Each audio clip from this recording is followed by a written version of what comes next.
My daughter is in algebra, and I find myself doing a lot more algebra than I want to do.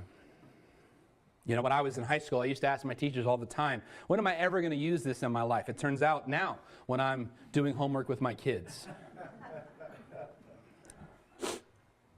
You know what a lot of algebra is? It's figuring out what's missing. It's taking the elements that you have at hand to find out what you don't. You deduce from the information you do have what you're missing. And let me explain this with a math principle that we're familiar with and we all use often. Okay? Average miles per hour times time equals distance. So if you've ever been in the car and you're trying to beat the GPS's estimated time, you've done this math, right? If I go 70 miles per hour for 3 hours, I'll make it 210 miles. This math formula is why it drives us crazy, Dad, when we stop, because we know that every minute that we're there at the bathroom is 0 miles per hour, and it's bringing the average down, and the GPS is getting ahead of us, and we're going to have to make up that time. And we start to figure out, okay, if I go 8 miles per hour over the speed limit, is that enough to speed up and make up for lost time, but also not get pulled over by the Indiana State Police?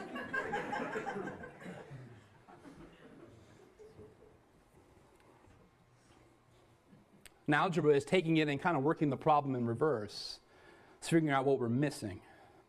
You drive 210 miles and you made it there in 3 hours, but you didn't pay attention to what your speed was. You can divide 210 by 3 to land it. Okay, we averaged 70 miles per hour.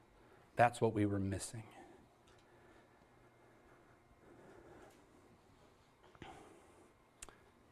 So if the gospel plus time equals formation,